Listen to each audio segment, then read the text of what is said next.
Buenos días a los jóvenes de los dos grupos, de las dos licenciaturas del tercer cuatrimestre en Administración y en Contaduría.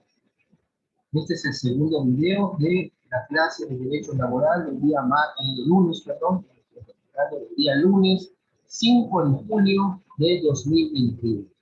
Estamos viendo el tema del contrato colectivo de trabajo. Y lo último que estábamos tratando en el video inmediato anterior fue la cuestión del salario. El concepto, ya habíamos visto el concepto del salario. Solo haciendo referencia a que esta es una de las causas o los motivos por los cuales se dan los conflictos laborales. Uno entre varios. Pero el principal es precisamente la cuestión del salario.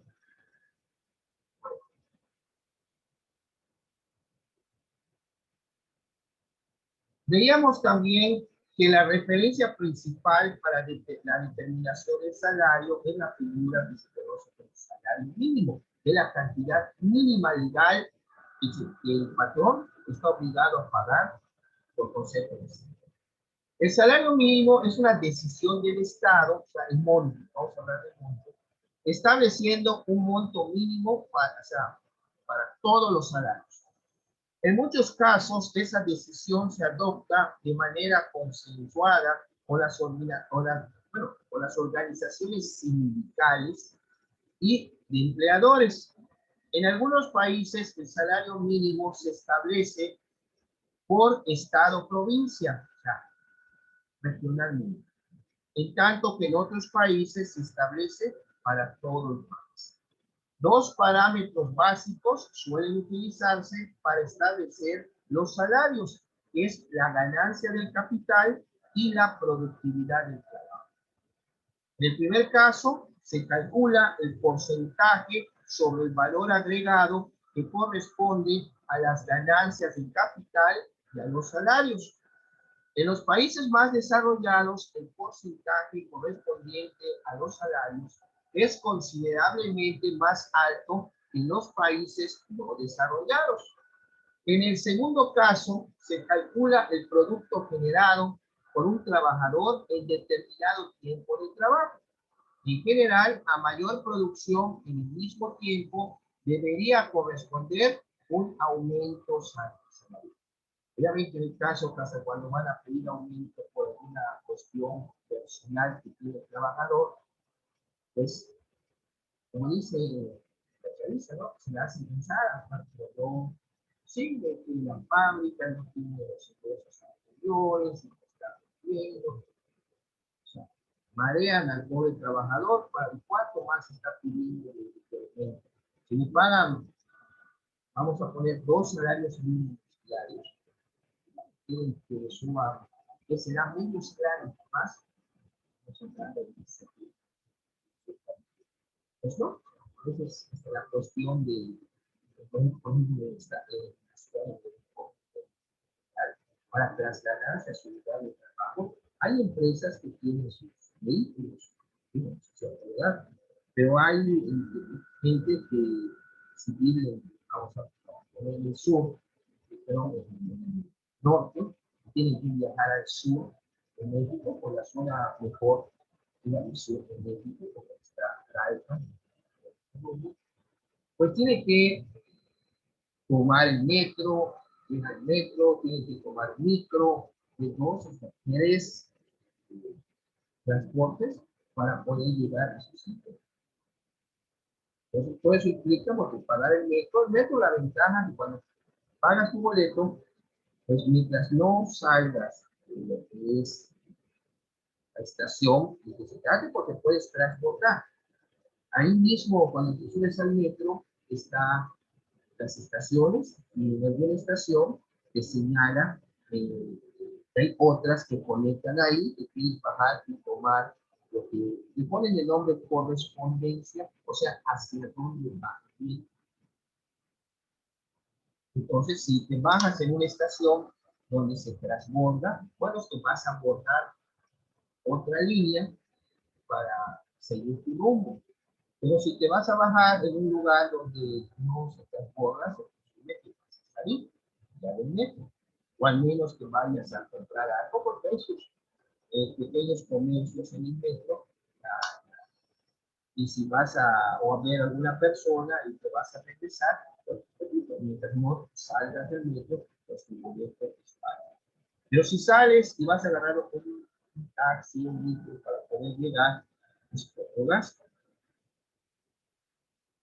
Y cuando sales de trabajar, es el mismo gasto, pero ahora de regreso. O sea, es otro gasto, no es el mismo porque no voy a regresar. No, si gastaste 15 pesos, vas a gastar otros 15 pesos en 30 pesos. Si trabajan de lunes a sábado, son 6 días. Estamos hablando de 30, 3 por 6, 18, 180 pesos a la semana, poco más del salario mínimo, solo por concepto de transporte, para poder ir a trabajar, para poder ir a traer ingreso a la casa. Pues por eso vean ustedes que realmente el salario mínimo actual es algo que al subir en la frontera de ciertos. No es mucho, estos 141, que es punto de razón, se les comenzaba la otra vez, no alcanza para mucho, y sobre todo para mínimo una familia de 3 personas, papá, mamá y niño. Si vive abuelita, abuelito, tío, en la casa, tío, y ese tío no aporta, o pariente no aporta, ¿no? Por eso viven en las casas y en los hijos se ven en la escuela. Cuando regrese, pues, y si mientras no hay por qué dejarlo, pues, día, pero tiene que ver cómo tengo el ingreso en la casa, pues, trabajan, pues no se puede vivir con un sueldo. Normalmente, un salario mínimo, pues sí, con 500 pesos diarios. Pero esos 500 deben ser al mínimo, las cosas que están al triple o más. Entonces, no hay como la misma economía queda más controlada, estamos hablando hasta los principios, bueno, no principios de los 70, porque los 70 con crisis económica se empezó a prácticamente a perder el equilibrio, la estabilidad económica de la administración de días solas. Bueno, vean entonces cómo estamos obligados y el país sigue dando, es una grande, y luego el siguiente punto también, aquí se está hablando de una austeridad republicana, pero también tenemos el sector salud antes de la pandemia, y eso que entra la pandemia, el sector de salud ya quitaron el permiso. El sector salud, el presupuesto que había destinado para reportar, iba a decir que iba a tener. Y ahí sigue el problema con el sector salud, de la cuestión de los papás que están haciendo marchas, de la cuestión de que entonces, el problema, esto es la inseguridad. El problema es la salud. Ya la pandemia, ¿cuánta gente ya se llevó?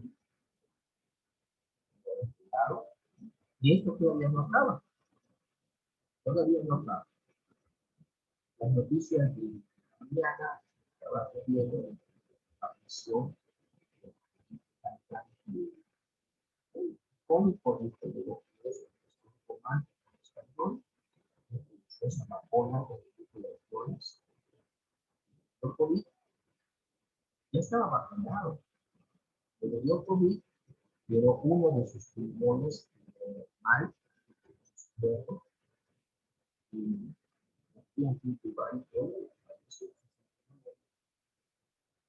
Por eso hay que seguir estudiando, no confiar porque si comienza la vacuna, pues, sí te puedes contagiar, pero para que no haya complicaciones, pues, no tengas que llegar a un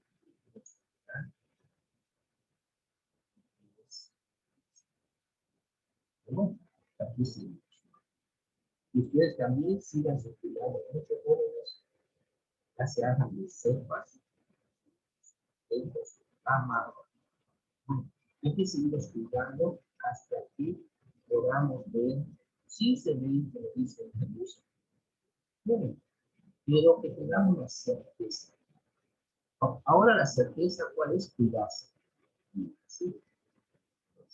Manos, boca, evitar lugares conglomerados, que si vas a otro lugar así, pues, boca, cabeza, va a ser posible, y seguir trabajando por disciplinando mucha higiene en todo.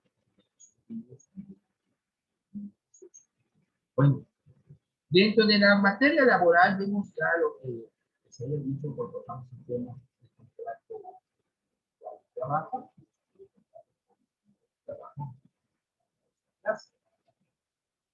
Las relaciones laborales individuales son las que establece un trabajador aislado directamente con su empleador o su representante, o bien con el que va a ser su patrón. En la relación laboral individual, el trabajador se encuentra en una situación de dependencia o subordinación del empleador, su patrón.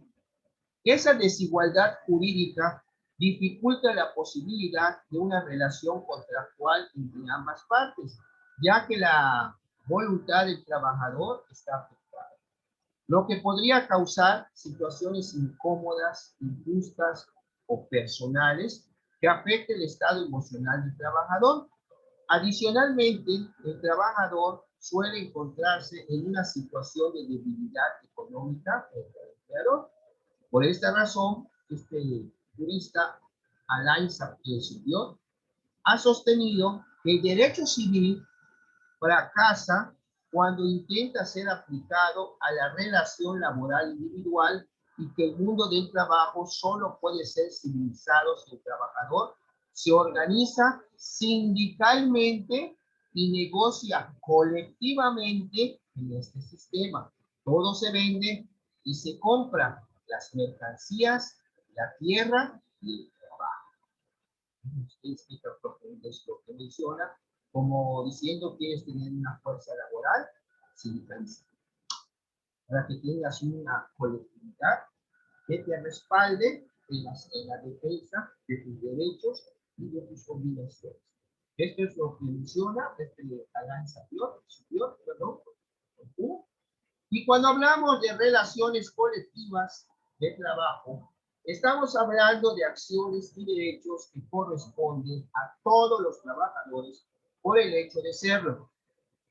Cuando la representación es sindical, esta se vincula por medio de las secciones sindicales y de los delegados sindicales.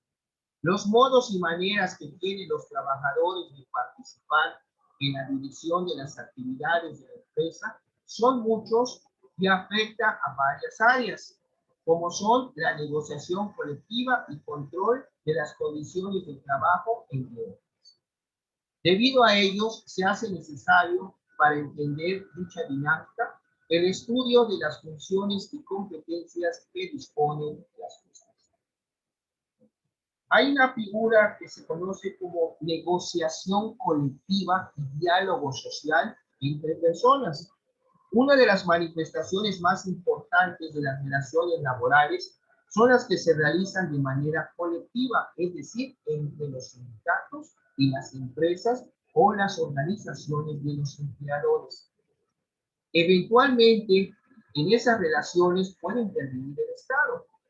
Las relaciones entre organizaciones de empleadores y trabajadores entre sí o con la institución del Estado se denomina diálogo social.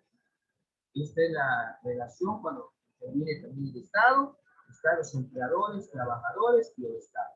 Diálogo social, y está fundado en el principio de tripartismo, es decir, que las cuestiones relacionadas con el empleo deben de ser resueltas por las tres partes principales en las relaciones laborales, como es el Estado, el capital y el trabajo. El diálogo social intenta establecer un clima de cooperación entre los actores sociales, los sindicatos, las empresas y el Estado, compartiendo información, consultándose mutuamente o negociando colectivamente y arribando a convenios colectivos cuando es entre sindicatos y patrones, o pactos sociales tripartitos cuando también entra el Estado. El área que es muy conocida en las empresas, recursos humanos, algunos ya le llaman capital humano, bueno, las relaciones laborales. Vamos a enfocarnos a la cuestión de los recursos humanos. Las empresas suelen denominar con el término recursos humanos a las cuestiones relacionadas con el manejo de personas.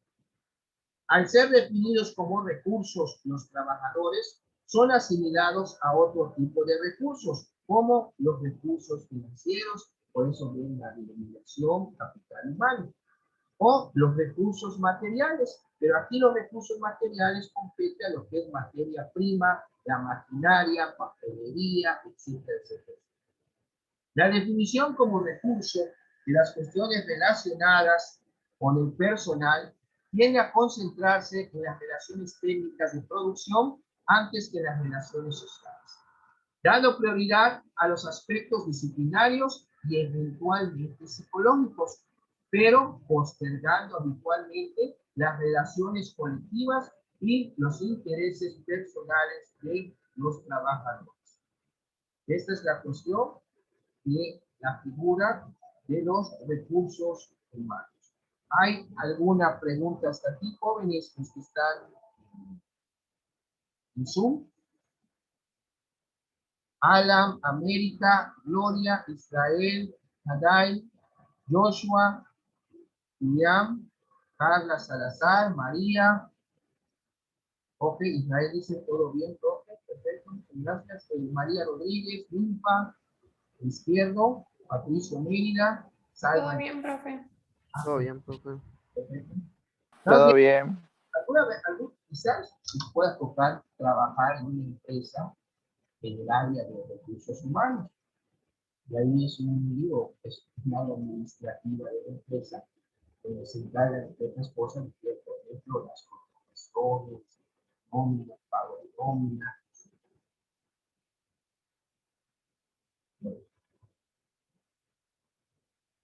Continuamos, entonces, vamos a pasar a ver dentro de este tema de las relaciones internacionales de trabajo.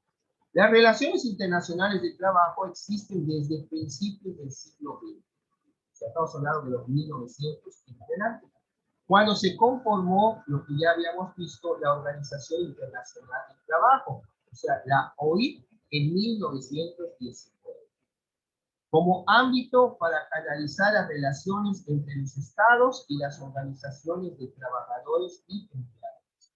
Los acuerdos alcanzados en la OIT suelen tomar forma como convenios internacionales de trabajo que siguen los mismos principios que los tratados internacionales. Internacionalmente, los empleadores están agrupados en una organización única, que es la Organización Internacional de Empleadores, la OIE. En tanto que los trabajadores están organizados en dos centrales. La mayoría la mayoritaria, la Confederación Sindical Internacional, CSI, y la Federación Sindical Mundial, la FSM, de tendencia comunista. Asimismo, tanto los empleadores como los trabajadores se encuentran organizados por ramas de la industria. Por ejemplo, la industria de la construcción, la metalurgia, la textilería, la minería, hotelería, etc. Desde fines de los años 80, las organizaciones sectoriales de empleadores y trabajadores han comenzado a firmar acuerdos en los marcos internacionales que se conocen como los AFIS, con el fin de garantizar derechos laborales mínimos en todo el mundo. Las relaciones internacionales del trabajo han mostrado un gran aumento de su importancia a partir de la figura o el fenómeno mundial denominado globalización. Entonces, de globalización también creo que ya también de la economía. Bueno, esto es el tema relacionado a las relaciones internacionales laborales, de trabajo. ¿Qué organismos son los que existen a nivel mundial? Bueno, pasamos a ver la figura de la huelga.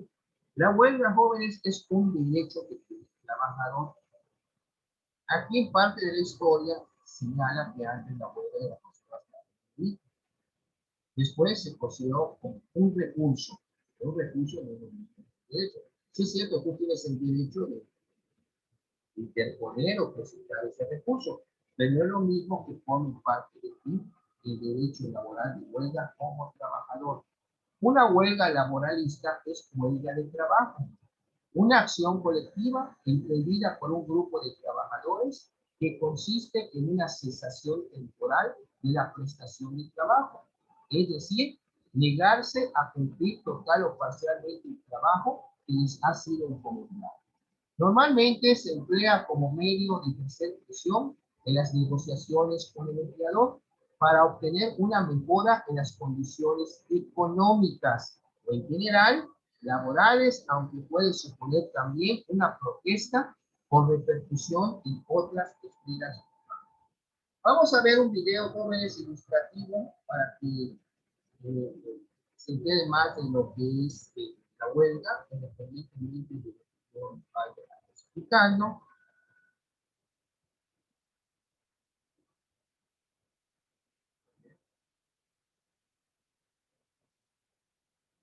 Me avisan cuando ya se visualice.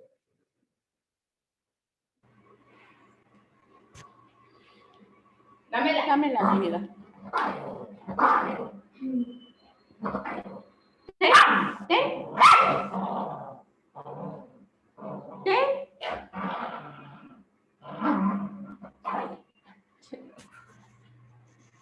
Ya, profe, ya se ve.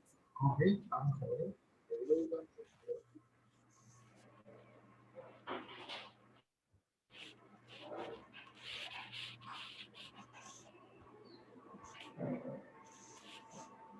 Es un loco.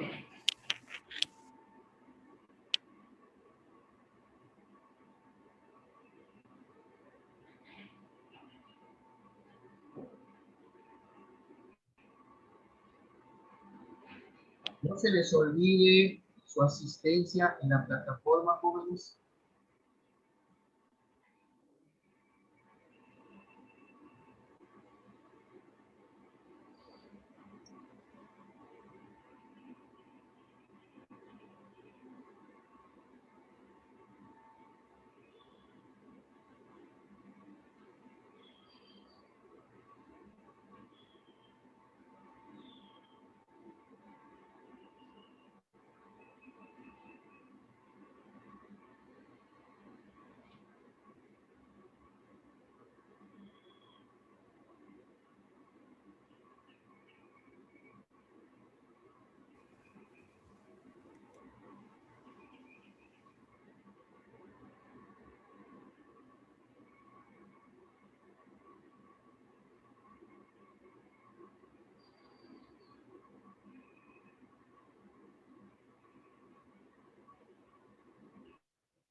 Hola, mi nombre es Ana, los corredores que vienen de la Universidad Abierta de la Licenciatura en México.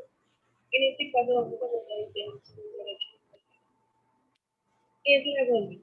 En la ley federal del trabajo de los Estados Unidos establecida de la huelga, que es la suspensión temporal de trabajo llevada a cabo por una coalición de trabajadores. Puede abarcar a una empresa o a una o varios de sus establecimientos. La suspensión del trabajo es un medio para lograr un fin, que es mantener el equilibrio entre los sectores de protección y fuerza laboral, para que esta última se despliegue en un marco de libertad y de justicia con un trabajo mínimo y realmente remunerado. Esta aspiración encuentra su fundamento en los artículos 5 y 4 de la política de los Estados Unidos mexicanos. ¿Cuándo fue la primera huelga en México? El 24 de julio de 1992 se registra la primera huelga de México. No era extraño que los trabajadores se resistieran a las acciones externas de las organizaciones, pero sus actos rebeldes eran considerados contra la autoridad y como tales eran tratados. No obstante, los sucesos de 1582 en Nueva España fueron señalados de forma distinta. No fue motivo, vuelvo a hacer. Aquel día, el maestro de capilla, los canteros, el racionero y 8 ministeriales que elaboraban en la catedral metropolitana de la Ciudad de México acordaron suspender colectivamente sus labores y exigieron un aumento salarial. Su sueldo consideraban era demasiado bajo para el nivel y condición de su trabajo. ¿Qué es el objetivo de las huelgas laborales? El artículo 450 de la Ley Federal de Trabajo indica que las huelgas deben tener por objeto conseguir el equilibrio entre los diversos factores de la producción, armonizando los derechos de trabajo como los de capital. Exigir el cumplimiento del contrato colectivo de trabajo o del contrato ley en las empresas y establecimientos en que hubiese sido violado.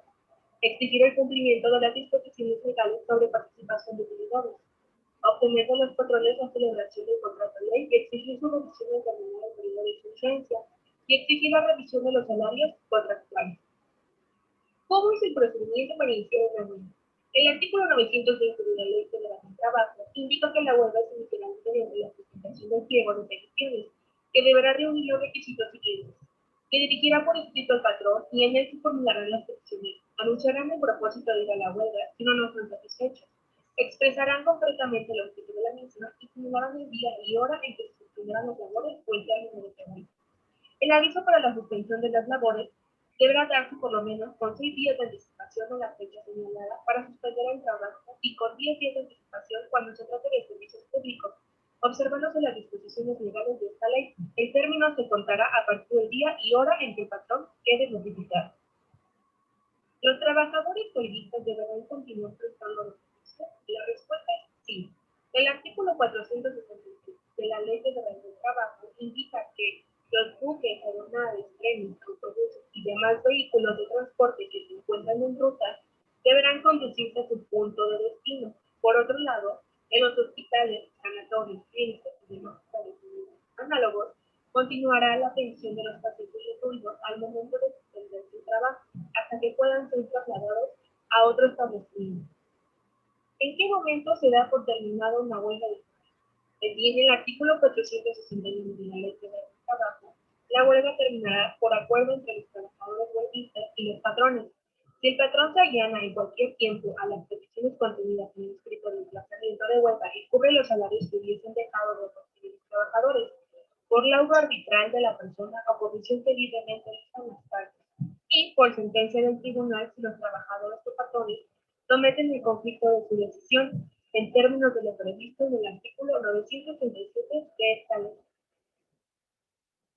¿En qué punto venimos? Después de la extensión colectiva concertada del trabajo por los trabajadores, sea por un grupo de ellos, por una asociación gremial, por la mayoría de quienes trabajan en una o varias empresas con abandono de los lugares de trabajo, con el objetivo de hacer presión sobre persona o empresario, a fin de obtener el reconocimiento de una pretensión de carácter profesional o con el propósito de preservar, modificar o crear nuevas condiciones laborales.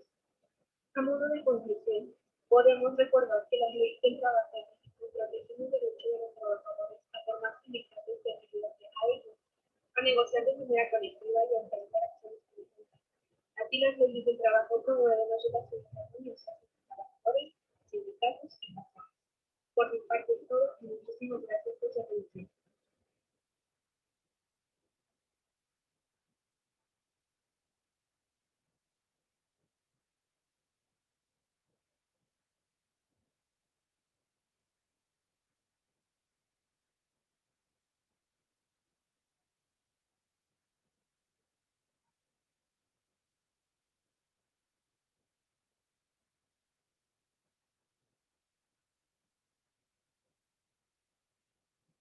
Vamos a ver ahora en este video, nos quedan 5 minutos antes del corte, cómo es el proceso para llevar a cabo la huelga. No es simplemente dejo de trabajar y no, hay un proceso para que puedas ejercer tu derecho de huelga.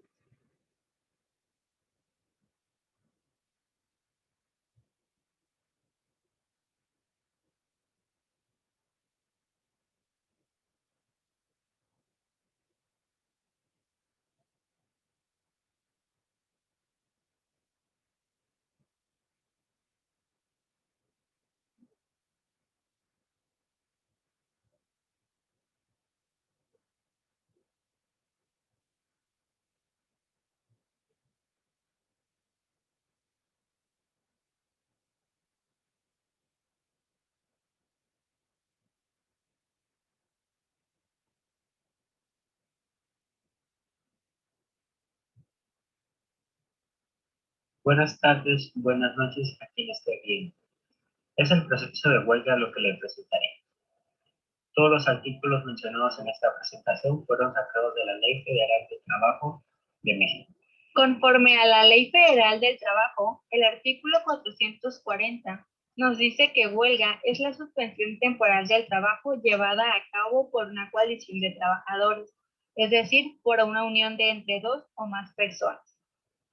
A partir del artículo 920, fracción primera de la misma ley, nos dice que el proceso de huelga inicia mediante la presentación de las peticiones y se dirigirá por escrito al patrón.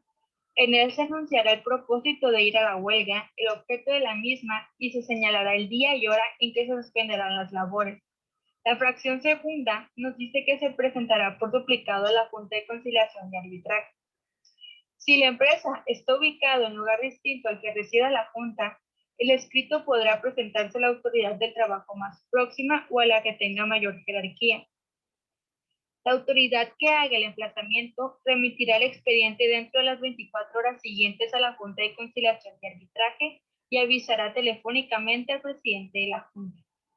La fracción tercera nos dice que a partir del día y hora en que el patrón quede notificado, el aviso para la suspensión de las labores deberá darse por lo menos con 6 días de anticipación a la fecha señalada para suspender el trabajo y con 10 días cuando se trate de servicios públicos. En el artículo 923 de la Ley Federal del Trabajo, el presidente de la Junta se debe cerciorar de que el escrito esté completo y con los requisitos ya mencionados anteriormente. Asimismo, en el artículo 921, el presidente de la Junta de Conciliación y Arbitraje debe cerciorarse de hacerle llegar al patrón la copia por escrito dentro de las siguientes 48 horas. Y en el artículo 922 de la misma ley, el patrón debe hacer llegar la notificación dentro de las 48 horas siguientes. Asimismo, contestar a la Junta de Conciliación y Arbitraje que recibió. En el artículo 924, a partir de la notificación de la huelga, se podrán hacer embargo, diligencia, ni desahucio y que pues, se sacara a una persona de su casa, terreno, en este caso empresa. Y dentro de este artículo tenemos 4 fracciones. La primera dice que tenemos que asegurar los derechos del trabajador, especialmente como su salario, su indemnización, sus prestaciones. También en la fracción 2 dice, nos habla sobre los réditos y las cuotas que tenemos por seguro de vida. Y en el 3, en la fracción 3, nos habla de que tenemos que asegurar el cobro de las aportaciones al Infonavit, que en este caso es la vivienda del trabajador. Y la cuarta fracción nos dice de los créditos fiscales, que pues, de igual manera son muy importantes. Artículo 923. La Junta de Conciliación y Arbitraje citará a las partes a una audiencia de conciliación. Esta audiencia solo podrá diferirse a petición de los trabajadores y por una sola vez. Artículo 927. Si los trabajadores no asisten a la audiencia, no habrá suspensión de labor. Se declara que una huelga es existente cuando, dentro del plazo legal, el patrón se añade a acceder a las peticiones del sindicato y éste ha procedido llenando los requisitos que añade la ley. Se refiere a que una huelga.